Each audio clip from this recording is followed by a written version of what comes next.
नमस्कार दोस्तों, आपका स्वागत है हमारी हिंदी की लेक्चर सीरीज़ में, जिसमें कि हम पढ़ रहे हैं अभी वर्णमाला के बारे में। अब अभी हमने इससे लास्ट 2 लेक्चर में पढ़ा है स्वर और व्यंजन के बारे में। तो अब उसके बाद हमारा एक बड़ा इम्पोर्टेंट क्वेश्चन आता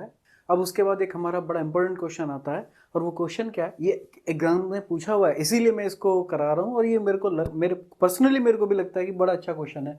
हिंदी भाषा वर्णात्मक है या अक्षरात्मक है?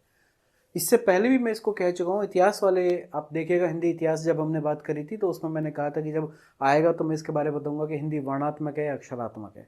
लेकिन उससे पहले, तो इस क्वेश्चन का आंसर करने से पहले मैं आपको एक दो चीज़ों के बारे में बात करना चाहता हूँ। जैसे मेरा क्वेश्चन है कि अगर मैं कहूँ कि ये मेरा कमल लिखा हुआ है, ये एक मेरा सार्थक शब्द है, जिसका मतलब है किसी आदमी का नाम भी हो सकता है, कमल का फूल भी हो सकता है। ये बीजेपी का कमल नहीं, मत मान के चलना भैया।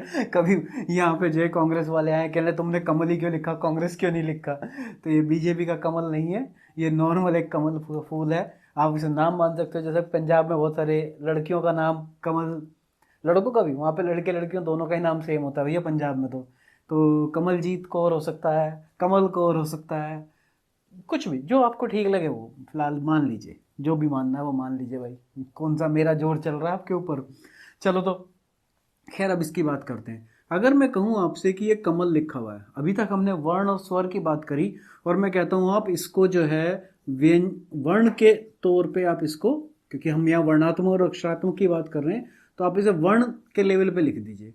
वर्ण के लेवल पे लिखेंगे तो आप सबसे पहले क्या करेंगे, आपका जो कमल लिखा हुआ है ऐसे ही तो लिखा हुआ है कि आपने कै एक अक्षर को जोड़ा, मैं एक अक्षर को जोड़ा और ले एक अक्षर को जोड़ा। इन तीनों को जोड़ के कै मैं ले कमल ऐसे ही तो जोड़ के बनाया आपने, कोई इसमें नया काम तो है नहीं। तो आपने इसको ऐसे जोड़ के बनाया। लेकिन मैं जब अभी लास्ट मैंने आपको जब व्यंजन बताए थे, तो व्यंजन तो जो सही में था वो तो ये था, क व्यंजन। और ये जो क है, अगर इसको देखोगे आप, अभी क्या इसमें कोई, भाई ये बताओ ये क्या वर्ण है? ये पहले तो यही बताओ कि ये वर्ण है क्या? ये वर्ण तो नहीं है। ये क्या है मेरे? ये तो मेरे अक्षर है। हमने बात करी थी इसके बारे में। ये तो मेरा अक्षर है। जब ये मेरा अक्षर है तो किस किस से मिलके बना हुआ है? तो मुझे पता है कि ये जो मेरा कै है, ये कै हलंत वाले के साथ जब तक स्वर मिलेगा तभी तो ये मिलके कै बना था पूरा। तो इसका मतलब अभी ये वर्ण नहीं है, अभी ये क्या है? मेरा अक्षर है। जब मैं इसे वर्ण पे लेके आऊंगा, यानी कि वर्ण लेवल पे आएगी बात, तो ये क्या बन जाएगा? मेरा कै हलंत के साथ और ए। भाई इनको मुझे अलग अलग लिखना पड़ेगा। अब साथ में ये जो मैं है, ये भी तो दो हिस्सों में टूटा हुआ है, क्योंकि इसमें कोई मात्रा तो है नहीं। सीधी सी बात है, मात्रा नहीं है तो स्वर, और स्वर के नाम पे कौन है बाय डिफॉल्ट? इसमें अ है। तो ये जो मैं है ये हो गया हलंत के साथ और ए हो गया। बेचारे इस लय को क्यों छोड़ रखा है गरीब को? इसको भी कर लो ऐसे ही, लय हलंत के साथ और ए। तो देखा जाए जो कमल है वो कुछ इस तरीके से लिखा जाता है जब हम कहते हैं कि भाई हमें वर्ण लेवल पे लिखना है। और वर्ण लेवल पे वर्ण क्या होते हैं? बेसिकली ध्वनि का ही तो रिप्रेजेंटेशन होते हैं भाई। स्वर और व्यंजन, वर्ण तो चलिए हमने बता दिया कि भाई ये स्वर हो, ये व्यंजन हो गया, ये स्वर हो गया, ये व्यंजन हो गया, स्वर हो गया, ये व्यंजन हो गया, स्वर हो गया। इसमें आ रहे हैं इस तरीके से, तो हमने कर लिया। अब ये है क्या सही मायनों में? ये देखा जाए तो ध्वनि है ना भाई। देखा जाए तो ये ध्वनि है। और ये ध्वनि, भाई ध्वनियों की तो हमने पहचान दी थी, चिन्ह बनाए थे ध्वनियों के।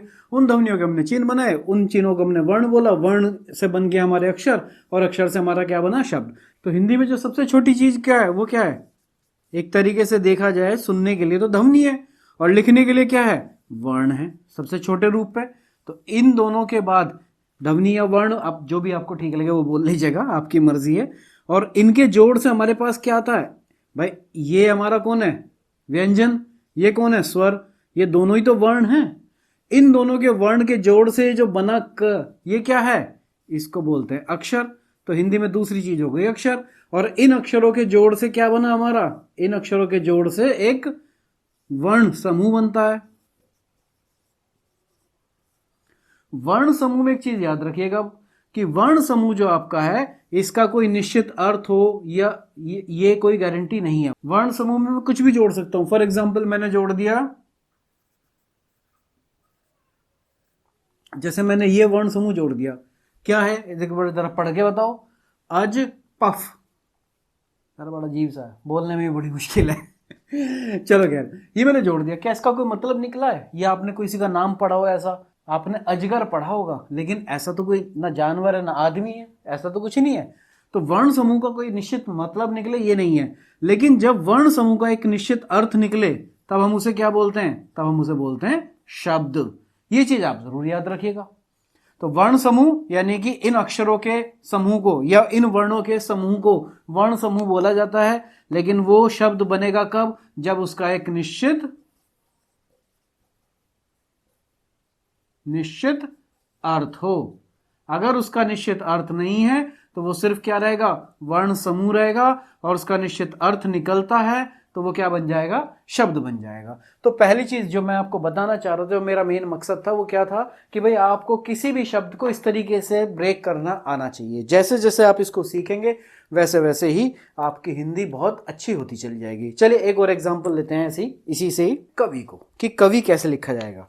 भाई जब इसको हमें तोड़ना है किस पे? वर्ण लेवल पे या ध्वनि लेवल पे, जिस पे भी आप जो बोलना चाहें। ध्वनि लेवल मेरे मुंह से दिखता है, ध्वनि लेवल निकलता है, वर्ण लेवल बोल दीजिए।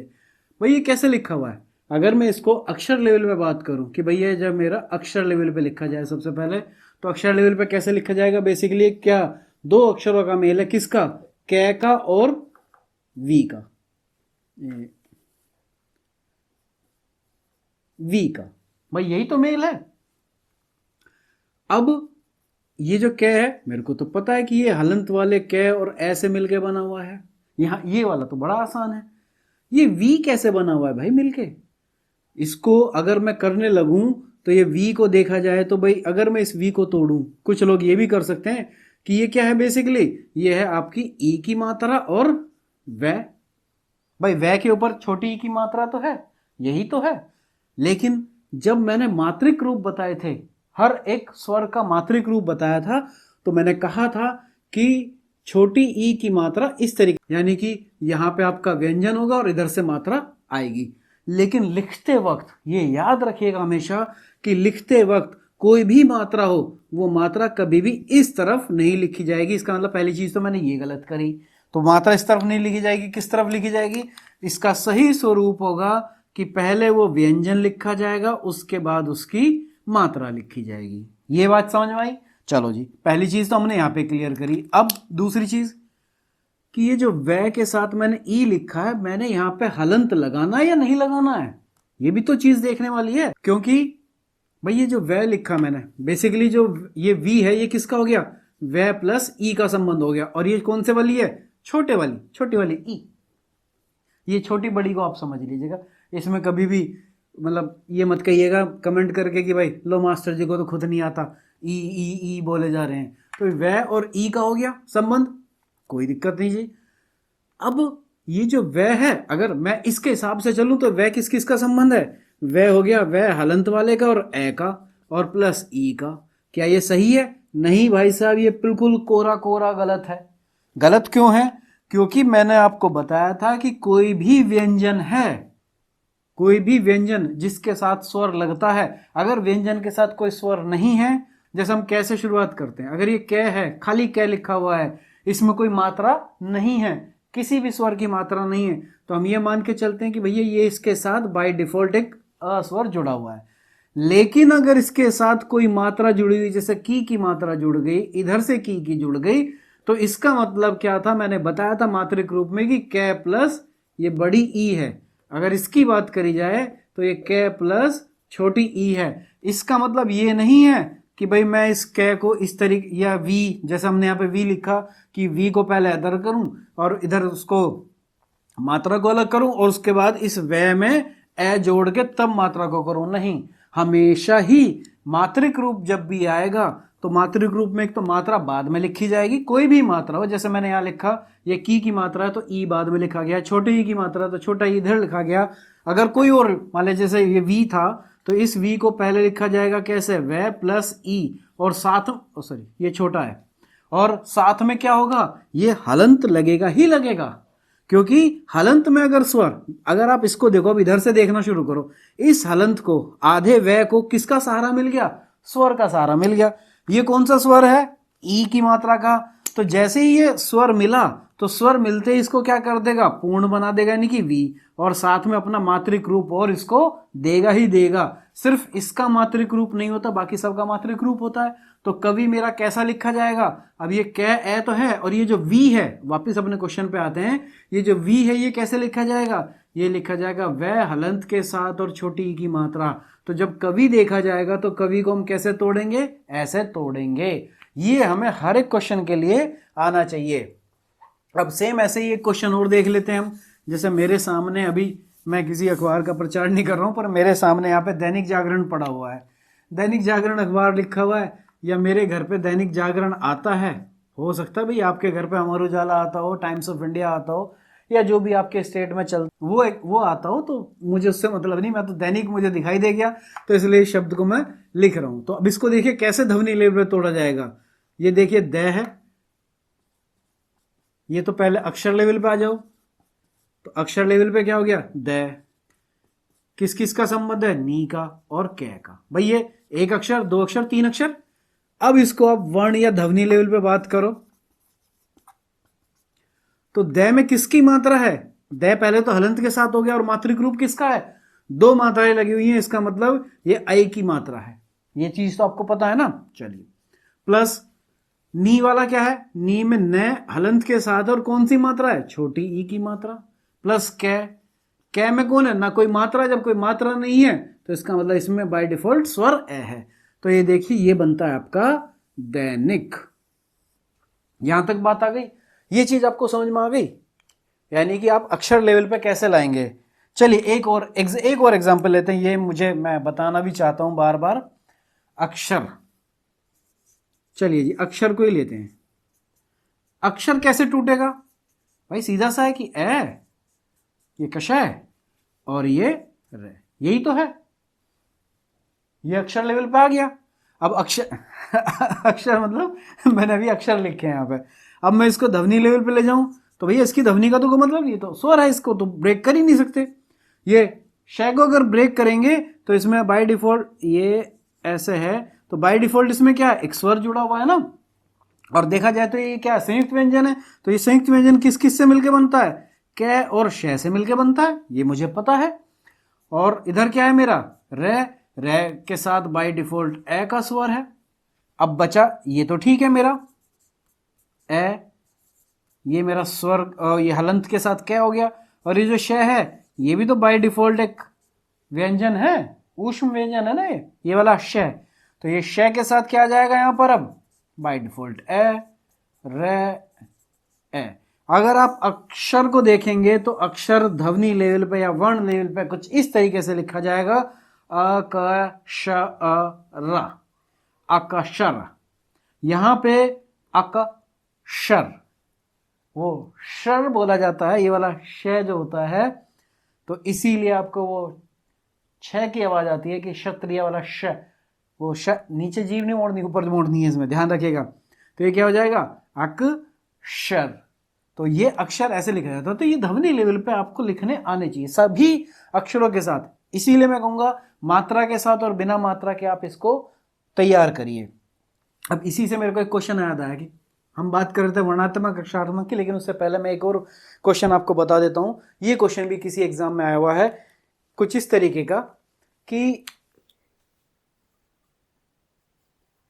क्षीर, क्षीर जो शब्द है, बेसिकली तो ये अगर बोलने में बात करी जाए इसकी तो एक कशीर हो जाएगा, लेकिन क की ध्वनि बहुत कम होती है तो हम इसे क्षीर, क्षीर ही पढ़ने लगे, तो वो आप देख लीजिएगा प्रोनाउंसिएशन में अपने। इसका मेरा जो क्वेश्चन है, क्वेश्चन पे ध्यान दीजिएगा कि हिंदी की शब्दावली जो आपकी डिक्शनरी होती है, हिंदी की जो डिक्शनरी है, उस डिक्शनरी में अगर आप ढूंढने लगे कभी कि भाई शीर का क्या मतलब है, जैसे आप एबीसी अंग्रेजी भाषा की डिक्शनरी ढूंढते हैं, ऐसी इसकी डिक्शनरी भी देखते होंगे, हिंदी की भी डिक्शनरी है, तो उस डिक्शनरी में इस अक्षर को कहाँ देखेंगे आप, किस अक्षर के आसपास देखेंगे? आप इसे कै के आसपास देखेंगे, आप इसे श के आसपास देखेंगे, आप इसे है के आसपास देखेंगे, या आप इसे अ के पास देखेंगे। आप किस अक्षर के आसपास में इसको सर्च करने की कोशिश करेंगे? तो याद रखना भाई, ये संयुक्त व्यंजन के साथ है खास तौर पे, कि जब कभी भी आप संयुक्त व्यंजन की बात करें, जहां पे भी संयुक्त व्यंजन है, तो उसका जो पहला, क्योंकि संयुक्त व्यंजन कौन कौन से थे अपने, आपको पता ही है कि हमने बात करी थी, एक तो कश था, एक अपना त्रय था, एक आपका ज्यानी जय था, और एक आपका श्रेय था। तो ये किस किस से मिलके बना था, ये कै और शय से मिलके बना था। ये किससे मिलके बना था, तय और रे से मिलके बना था। ये किससे मिलके बना था, जय और अय्या से मिलके बना था। और ये किससे बना हुआ था, शय और रे से मिलके बना हुआ था। तो जब भी मान लीजिए इससे शब्द शुरू होता है, तो आप इसको कहां ढूंढेंगे, इसको कै के आसपास ढूंढेंगे, ये हलंत वाले कै के। अगर त्रय से मान लीजिए मैं आपसे कहूं कि भैया त्रिशूल है शब्द, तो त्रिशूल को कहां ढूंढेंगे आप, जहां तय के शब्द मिलेंगे त्रिशूल वहां मिलेगा। यानी कि संयुक्त व्यंजन जब लिखे जाते हैं, लिखने में जब हमने लिखने की बात करी, तो लिखे कहां जाते हैं ये सारे के सारे संयुक्त व्यंजन, लिखने के लिए सारे लिखे जाएंगे सबसे लास्ट में। वर्णमाला में तो लास्ट में लिखते हैं ना, पूरी वर्णमाला क्या क्या क्या क्या लिखने के बाद हम यहाँ पे लिखते हैं ऊष्म के बाद अंतस्थ है, ऊष्म, ऊष्म क्या लिखते हैं, संयुक्त व्यंजन है जी हमारे, और उसके बाद अन्य वर्ण अड़ा अड़ा, यही तो लिखते हैं लिखने में, वर्णमाला में लिखने में कहा सबसे नीचे लिखे गए। लेकिन जब हिंदी की डिक्शनरी में देखे जाएंगे, तो हिंदी की डिक्शनरी में ये अपने जिस शब्द से शुरू होने उस शब्द के पास ढूंढे जाएंगे। आप ऐसा नहीं कर सकते कि भैया ये तो, अरे ये तो वर्णमाला में सबसे लास्ट में था, तो इनको तो सबसे लास्ट में मिलेगी जगह। नहीं, इनको कहाँ मिलेगी जगह, जैसे कशा की बात करते हो तो इसे कै के आसपास मिलेगी, त्रय की बात करते हो तो तय के आसपास। ये जहां पे इस ज्ञानी वाले गैस है ज्ञानी वाले गैस है, गैस से शुरू हो रहा है, तो इसका मतलब वो सारे के सारे शब्द कहाँ मिलेंगे आपको, जय के आसपास मिलेंगे। और इस श्र से अगर कोई शब्द शुरू हो रहा है, तो वो आपको इस शय के पास मिलेंगे। तो इस चीज को याद रखिएगा, अगर कभी डिक्शनरी में ये क्वेश्चन आ जाए कि भाई इसका स्थान कहां पर होगा, और एक या दो जगह ऐसा क्वेश्चन देखा मैंने, बहुत ज्यादा तो नहीं आया, लेकिन फिर भी क्वेश्चन है तो हमें पता होना चाहिए ना कि भाई किस लिए है ये क्वेश्चन। तो ये क्वेश्चन ऐसे ऐसे उस जगह पर ढूंढा जाता है। जैसे अच्छा एक चीज हो रहा है, हाँ ये चलिए क्षीर मुझे दिख गया, तो मैं इसको भी आप एक बार लिख के बताइए कि कैसे लिखा जाएगा ध्वनि लेवल पे। तो ये क्या हो जाएगा, ये क्षीर किसके बना हुआ है, एक शब्द हो गया शी, ये बन गया रे। अब ये शय किससे मिलके बनता है, कै और शय से मिलके बनता है। और मात्रा इसकी अगर देखी जाए तो कौन सी, बड़ी ई की मात्रा है। तो ये लो जी भैया बड़ी ई की मात्रा, और इसको मात्रक रूप में, या इसके ऊपर ही तो मात्रा गई हुई, शय के ऊपर ही तो गई हुई है ये मात्रा, भाई यही तो था, कै और शय, शय के ऊपर ही तो मात्रा थी। रे का, रे हलंत के साथ और ए आ गया। इसकी मात्रा की बात करें तो कै प्लस शय, ये हो गई बड़ी की मात्रा, रे प्लस हलंत के साथ ए, तो ये लिखा जाता है आपका शीर। अब आप इसको सही में इस तरीके से पढ़ेंगे तो क्या पढ़ा जाएगा, ये पढ़ा जाएगा आपका क, ये क्या है आपका श ई र, कशीर, कशीर, कशीर, कशीर। तो जो क्षीर भवानी पढ़ते हैं हम, क्षीर भवानी, शीर, शीर भवानी, शीर भवानी, शीर भवानी माता का मंदिर है भाई कहाँ पर, कमेंट करो जरा, कश्मीर में है, याद रखो यार, कश्मीर में है शीर भवानी माता का मंदिर। तो अगर आप इसको सही मायनों में आप पढ़ेंगे तो क्या है, देखा जाए तो कैसे शुरू हो रहा है, तो ये सही में है कशीर, कशीर, जीभ ऊपर लग जाएगी, ध्यान से बोलना शुरू करेंगे तो कशीर है ये। और अगर हम हिंदी में पढ़ते हैं तो क्या पढ़ते हैं इसको, शीर, तो ये शीर नहीं है कशीर, क्या की ध्वनि बहुत कम होती है, तो इसलिए इस चीज का ध्यान रखिएगा। चलिए खैर अब वापस आते हैं अपने मूल क्वेश्चन पे। मूल क्वेश्चन क्या था हमारा, हिंदी भाषा वर्णात्मक है या अक्षरात्मक। तो मूल क्वेश्चन पे बात हो रही है, तो मूल क्वेश्चन पे चलिए मैं अपने नाम से ही शुरू करता हूं। मेरा नाम है अमित, तो अमित कुछ ऐसे ही लिखा जाएगा हिंदी में, और एग्जाम्पल के लिए ले लेता हूं मैं इसको, अंग्रेजी भाषा में लिखा जाएगा अमित ऐसे। मैंने कोई स्पेलिंग में गलती करी हो तो भाई कमेंट कर लेना चलिए क्या मजाक कर रहा हूं। चलिए इसकी बात करी जाए तो ये जो अमित लिखा हुआ है अंग्रेजी भाषा में, अगर इसको मैं ब्रेक करूं अल्फाबेट, अल्फाबेट मतलब वर्ण के लेवल पे, तो एक अल्फाबेट हो गया ए एम आई टी, यही तो है।